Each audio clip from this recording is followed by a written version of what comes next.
Brilliance Audio presents the unabridged recording of A Year by the Sea, Thoughts of an Unfinished Woman by Joan Anderson, performed by Laural Merlington. There is a tide in the affairs of men, which, taken at the flood, leads on to fortune. Omitted, all the voyage of their life is bound in shallows and in miseries. On such a full sea are we now afloat, and we must take the current when it serves, or lose our ventures. Shakespeare, Julius Caesar, Act 4, Scene 3.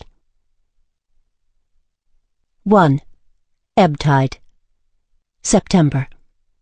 Be patient toward all that is unsolved in your heart, and try to love the questions themselves. Do not now seek the answers, which cannot be given you because you would not be able to live them. And the point is to live everything.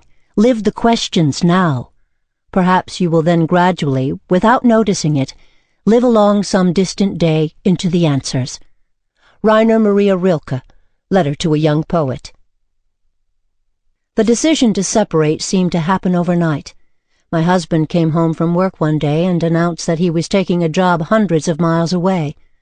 As he yammered on about the details, I sat blank-faced, hard-pressed for an excuse not to accompany him.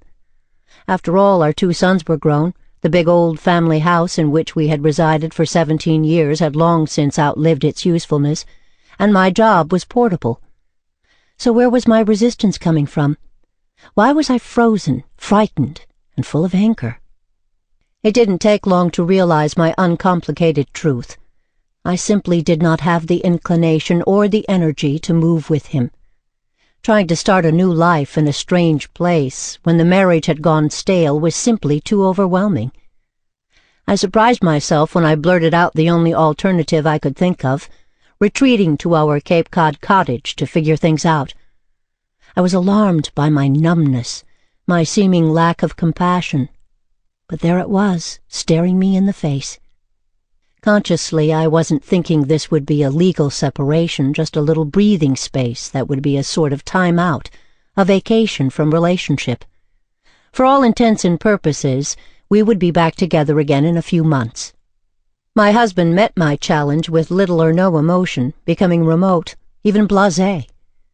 We went about making plans for our futureless future with a frightening politeness, casually announcing the decision to friends who gathered after a garage sale in our living room, now emptied of stuff, extraneous and otherwise. While most of them stood aghast. Sample complete. Ready to continue?